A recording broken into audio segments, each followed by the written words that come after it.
नमस्कार, जनता टीवी देख रहे हैं आप। आपके साथ मैं हूं अंजलि भंडारी और रुक करेंगे इस बीच आ रही है एक बड़ी खबर की ओर। बड़ी जानकारी आ रही है, वो आपको बता दें। उत्तराखंड दौरे पर आएंगे बीएल संतोष। तो 2 दिवसीय दौरे पर राष्ट्रीय महामंत्री बीएल संतोष आएंगे। 2 दिवसीय दौरा राष्ट्रीय महामंत्री का, ये इस वक्त की बड़ी खबर। कोर कमेटी की बैठक में शामिल होंगे बीएल संतोष। तो बता दें आपको, लोकसभा चुनाव को लेकर चर्चा जो है वो की जाएगी।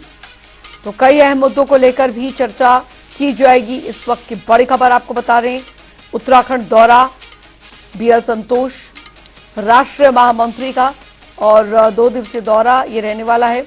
कोर कमेटी की बैठक में शामिल होंगे महामंत्री बीएल संतोष। तो लोकसभा चुनाव को लेकर चर्चा होगी, कई अहम मुद्दे रहेंगे जिन पर चर्चा होगी। तो उत्तराखंड दौरे पर आएंगे आज बीएल संतोष, ये इस वक्त की बड़ी खबर। 2 दिवसीय दौरा राष्ट्रीय महामंत्री का बेहद महत्वपूर्ण रहने वाला है। कोर कमेटी की बैठक में शामिल होंगे राष्ट्रीय महामंत्री बीएल संतोष का ये दौरा।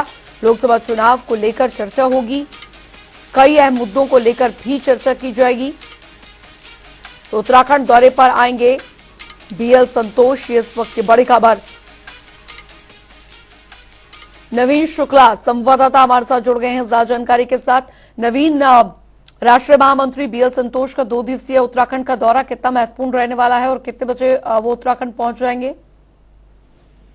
जी अंजलि, निश्चित तौर पर देखा जाए तो आज बीजेपी के राष्ट्रीय महामंत्री संगठन जो है बीएल संतोष, वह अपने 2 दिवसीय दौरे को लेकर आज राजधानी देहरादून पहुंचेंगे।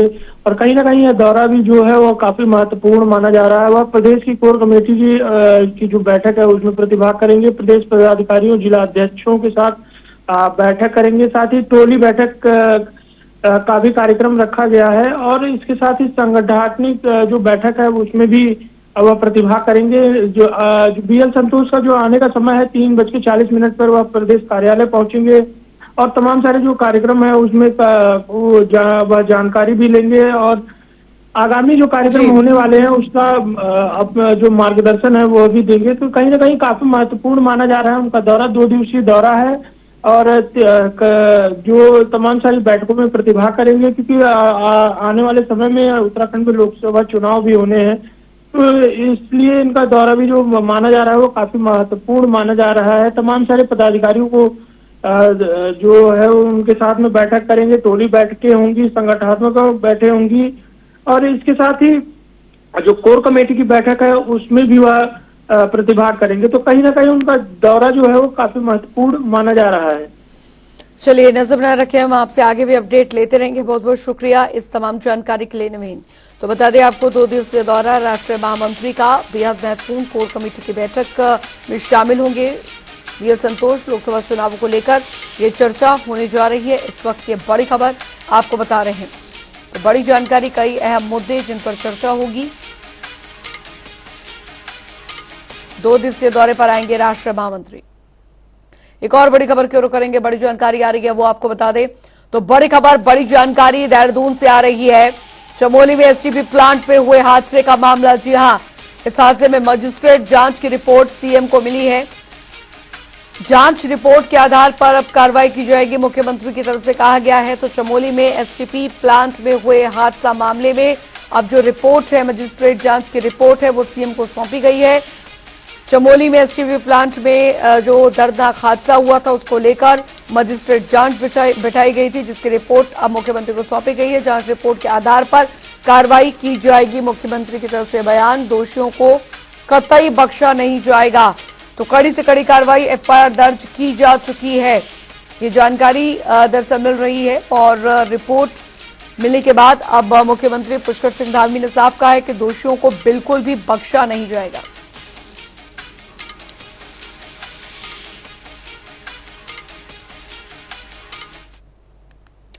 और चलिए अब रुक करेंगे 2 मिनट में 10 बड़ी खबरों की ओर फटाफट अंदाज में। देहरादून में डेंगू के बढ़ते मामलों के सामने आ रहे हैं और 100 से अधिक मामले सामने आए हैं। लोगों को इससे बचाव की जरूरत है। अपर मुख्य सचिव राधर तूड़ी ने सभी जिलाधिकारियों को दिए निर्देश। सीएम की घोषणा और विधायकों के प्रस्ताव पर तत्काल की जाए कार्रवाई। महत्वपूर्ण प्रस्ताव की बेहद गंभीरता के साथ करें कार्रवाई। जीएसटी कर में पहली बार बड़े अफसरों पर कड़ी कार्रवाई। 3 अफसरों पर निलंबन की तलवार चलने के बाद महकमे में मची खलबली। सीएम पुष्कर सिंह धामी को मिली गोपनीय शिकायत के आधार पर की गई कार्रवाई। करण बारा और साथी मनीष खंडूरी का वीडियो वायरल होने के बाद अब भाजपा आक्रोशित। एक दिन का उपवास रखेंगे कांग्रेस प्रदेश अध्यक्ष। अपने आप को राहत देने के और साथ ही अंकिता हत्याकांड मामले को और मजबूत से लड़ने के लिए रखेंगे उपवास। जल जीवन मिशन के कार्यों को लेकर नैनीताल हाईकोर्ट सख्त। गरुड़ तहसील के मराखेत गांव में चल रहे जल जीवन मिशन के कार्यों में अनियमितताओं से जुड़े मामले में की सुनवाई। कोर्ट ने नोटिस जारी कर 4 हफ्ते में जवाब दाखिल करने के दिए निर्देश। उधर विश्व धरोहर फूलों की घाटी रंग बिरंगे फूलों से महकी। आपको बता दें कि घाटी में 150 से अधिक प्रजाति के फूल खिले और वैली ऑफ फ्लावर में इस साल अभी तक पहुंचे 4,957 पर्यटक, जिनमें 90 विदेशी पर्यटक भी शामिल। चमोली जिले में लगातार बारिश के कारण बद्रीनाथ NH-7 बहा। हाईवे का 50 मीटर हिस्सा बहा। हरिद्वार में पुलिस और प्रशासन की टीम ने की बड़ी कार्रवाई। दिल्ली देहरादून हाईवे स्थित मंदिर को अतिक्रमण के तहत हटाया। उत्तराखंड में 3 जिलों में भारी बारिश का अलर्ट। मौसम विभाग ने जारी की भारी बारिश की चेतावनी। 29 जुलाई से 1 अगस्त तक भारी बारिश का अलर्ट। हरिद्वार में अवैध निर्माण पर हो रही कार्रवाई। व्यावसायिक भवन जमालपुर और साथ ही गढ़वालों में दरअसल अवैध रूप से विकसित की जा रही कॉलोनियों को किया गया सील।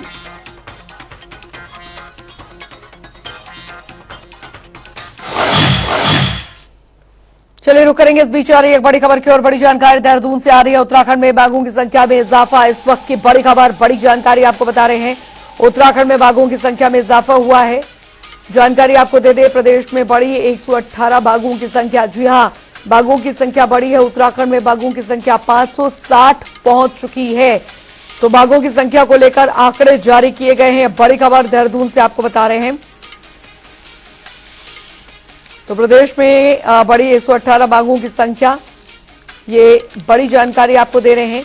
उत्तराखंड में बाघों की संख्या 560 हो गई है। बाघों की संख्या को लेकर आंकड़े जारी किए गए हैं। उत्तराखंड में बाघों की संख्या में इजाफा हुआ है।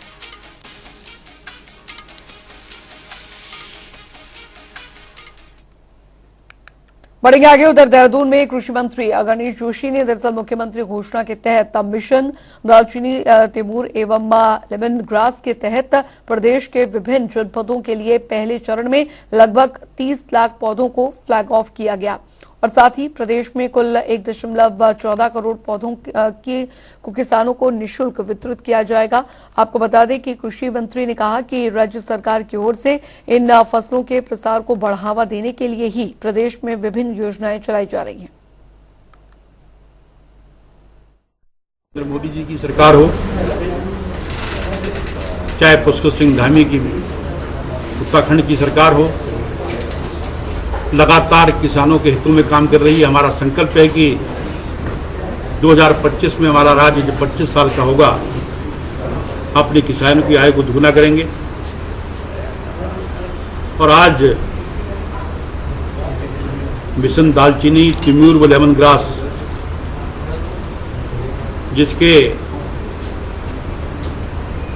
1 करोड़ 14 लाख पौधे आज विभिन्न जनपदों में रवाना कर रहे हैं। उधर देहरादून में बीजेपी ने अपने केंद्रीय पदाधिकारियों की सूची जारी की है। इसमें बीजेपी के राष्ट्रीय अध्यक्ष जेपी नड्डा की नई टीम के लिए राष्ट्रीय उपाध्यक्षों और साथ ही महामंत्रियों के नाम का ऐलान किया गया। इसमें राज्यसभा सांसद नरेश बंसल को भी अहम जिम्मेदारी मिली है। नरेश बंसल को राष्ट्रीय स्तर पर नड्डा की टीम में जगह मिलने पर खुशी की लहर है। वहीं आपको बता दें कि मधु भट्ट ने बयान देते हुए कहा कि नरेश बंसल ने हमेशा से ही संगठन को मजबूती दी है और इसी के चलते उन्हें बड़ी जिम्मेदारी केंद्र में मिली है। देखिए, निश्चित रूप से माननीय नरेश बंसल जी हमारे पूरे संगठन के हमेशा से उन्होंने यहाँ की जो उत्तराखंड की जो संगठन को है उसको मजबूती दी है। साथ में वो अब केंद्रीय नेतृत्व के द्वारा जो उसको राष्ट्रीय जो संगठन में उनको जगह मिली है। निश्चित रूप से उत्तराखंड में इससे बहुत ही खुशी है और हम धन्यवाद देते हैं शीर्ष नेतृत्व का, अपने संगठन का, कि उन्होंने इतने वरिष्ठ नेता को अपने जो उसमें सम्मिलित किया। निश्चित आने वाले समय में बिल्कुल इससे उत्तराखंड को भी लाभ मिलेगा। उधर बद्रीनाथ धाम पर दिए गए विवादित बयान के बाद सपा नेता स्वामी प्रसाद मौर्य चौतरफा घिरते नजर आ रहे हैं। उत्तराखंड के तीर्थ पुरोहितों ने सबसे पहले स्वामी प्रसाद मौर्य के खिलाफ मोर्चा खोला। इसके बाद सरकार और विपक्ष ने भी स्वामी प्रसाद मौर्य के बयान का विरोध किया।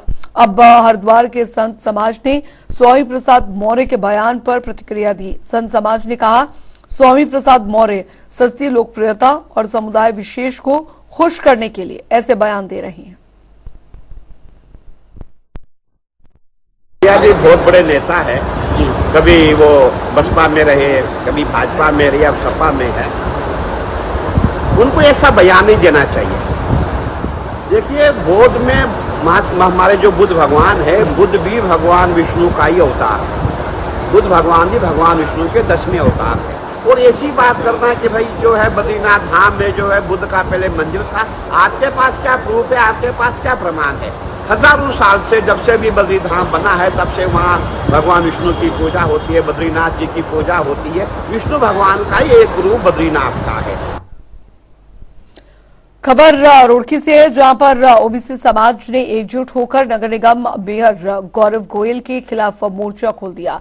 ओबीसी समाज ने प्रेस कॉन्फ्रेंस करते हुए बताया कि हाल ही में हुई नगर निगम बोर्ड बैठक में पार्षद चंद्र प्रकाश रबाटा के साथ मेयर गौरव गोयल ने अभद्रता की है, जिसका खामियाजा अब मेयर गौरव गोयल को भरना पड़ेगा। अगर मेयर ओबीसी समाज के सामने आकर पार्षद चंद्र प्रकाश रबाटा से माफी मांगते हैं तो ठीक है, वरना उनके खिलाफ मानहानि का केस दर्ज करेंगे। जो की है, जो नगर पालिका में भ्रष्टाचारी हो रही है और जो पार्षद है उनका जो मेयर सम्मान नहीं कर रहा है, इसकी इस वजह से हुई। और उसमें भी विशेषकर जो सबसे सीनियर और वहाँ के जो अब पिछले चार योजनाओं से पार्षद है बाटा जी, उनकी वजह से हुई, जो मेरे समाज के भी है, मेरी जाति के भी हैं। और फिर अगर जब मैं अपने समाज के लिए कुछ नहीं कर सकता तो मेरा जीना बेकार है। के कार्य इसलिए नहीं हो रहे कि मेयर अपना जितना खर्चा करा था वही पूरा नहीं कर पा रहा, उसे पैसे कमाने की लग दी, तो वो औरों को कहाँ होने देगा। अभी भी लीज वाले एक घटना होने वाली है और शायद 4-5 करोड़ रुपए इकट्ठे कर लिए हैं इसने, और उन्हें उस प्रस्ताव को पास कराने वाला है। अगर जब वो ईमानदार है तो वो ओपनली बोल के वो लीज करे।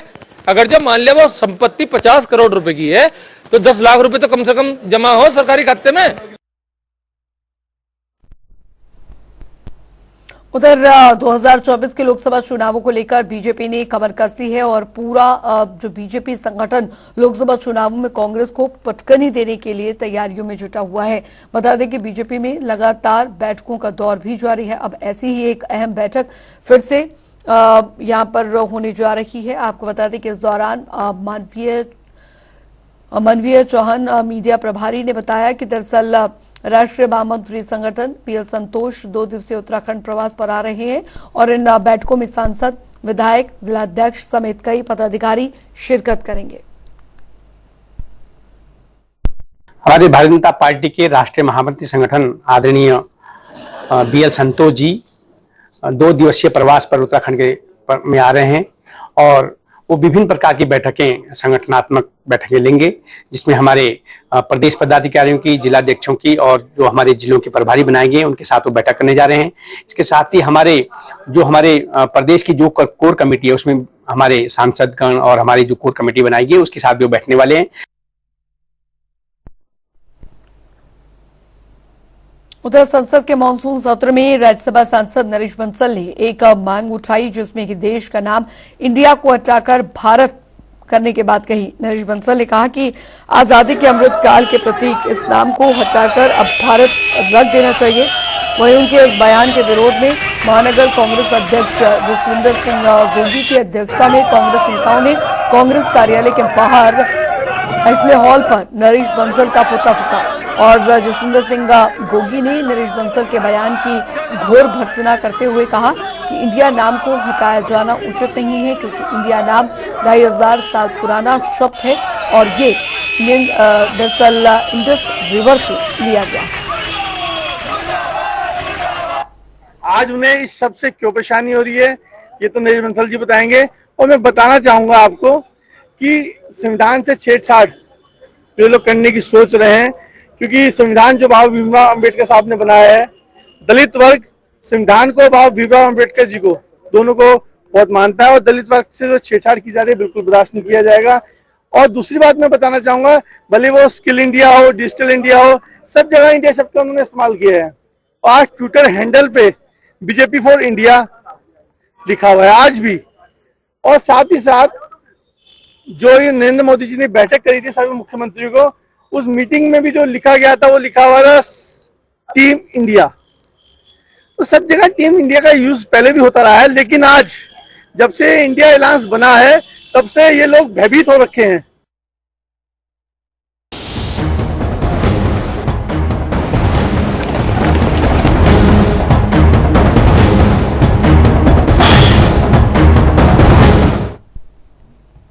चलिए बात करेंगे देवभूमि में त्राहिमाम की, क्योंकि हल्द्वानी के गोलापार क्षेत्र में सूखी नदी उफान पर आने से अब एक बार फिर से विजयपुर गांव के लोगों को भारी परेशानियों का सामना करना पड़ रहा है। पिछले 10 साल से यहां के लोग एकमात्र पुल और सड़क की मांग कर रहे हैं, लेकिन आज तक उनकी ये मांग पूरी नहीं हो पाई है। यही वजह है कि पहाड़ों में होने वाली बरसात यहां आफत बनकर आती है और सूखी नदी में पानी का जलस्तर बढ़ने के चलते ग्रामीणों की जान जोखिम में रहती है। हमारी जो मुख्य समस्या सूखी नदी पर पुल और पक्की सड़क 2 किलोमीटर की, और इस समय सूखी नदी काफ़ी उफान पर रहती है, जिससे हमारे समस्त छात्र छात्राएँ विद्यालय जाने में असमर्थ रहते हैं। और हमारा ये जो गांव विजयपुर गांव है यह कृषि पर आधारित है, इसलिए हमें मंडी पर भी साग सब्जी ले जाने में काफ़ी कठिनाइयों का सामना करना पड़ता है। और जो भी हमारे बुजुर्ग यहाँ पर बीमार होते हैं वो हॉस्पिटल नहीं जा पाते हैं। इमरजेंसी में हमें उन्हें अपने पेट पर ले जाकर नदी पार कराना पड़ता है। यहाँ पर विजयपुर में कम से कम 95 परिवार हैं जो इस कठिनाइयों का सामना करना पड़ रहा है। उधर उत्तराखंड में कांग्रेस प्रदेश अध्यक्ष करण माहरा के दिए बयान को भाजपा की ओर से जन जन तक पहुंचाने का काम किया जा रहा है। वहीं भाजपा प्रवक्ता सुनीता विद्यार्थी ने कहा कि कांग्रेस प्रदेश अध्यक्ष और मनीष खंडूरी ने उत्तराखंड और साथ ही उत्तराखंडियों का अपमान किया है, इसीलिए प्रदेश अध्यक्ष को अपने पद से इस्तीफा दे देना चाहिए। वहीं कांग्रेस प्रदेश अध्यक्ष ने कहा कि भाजपा की नाकामियों से लोगों का ध्यान हटाने के लिए भाजपा ने एक नई चाल चली। एक बड़ी खबर आ रही है, बड़ी जानकारी आपको बताने जा रहे हैं, वो आपको बता दें तो बड़ी खबर, बड़ी जानकारी आ रही है। उत्तराखंड में भारी बारिश का येलो अलर्ट। जी हां, भारी बारिश का येलो अलर्ट जारी किया गया। उत्तराखंड में देहरादून, हरिद्वार, पौड़ी में येलो अलर्ट जारी कर दिया गया है। रुद्रप्रयाग, चमोली में बारिश का अलर्ट जारी किया गया है। इस वक्त की बड़ी खबर, उत्तराखंड में भारी बारिश का येलो अलर्ट जारी किया गया है। बड़ी खबर आपको बता रहे हैं, देहरादून, हरिद्वार, पौड़ी में येलो अलर्ट जारी किया गया है। ये बड़ी खबर। रुद्रप्रयाग में भी लगातार भारी बारिश का अलर्ट जारी किया गया है। प्रशासन जो है इसको लेकर पूरी तरीके से अलर्ट बना हुआ है। चलिए इसी के साथ देवभूमि उत्तराखंड की खबरों में अभी के लिए फिलहाल इतना ही। वक्त एक छोटे से ब्रेक का।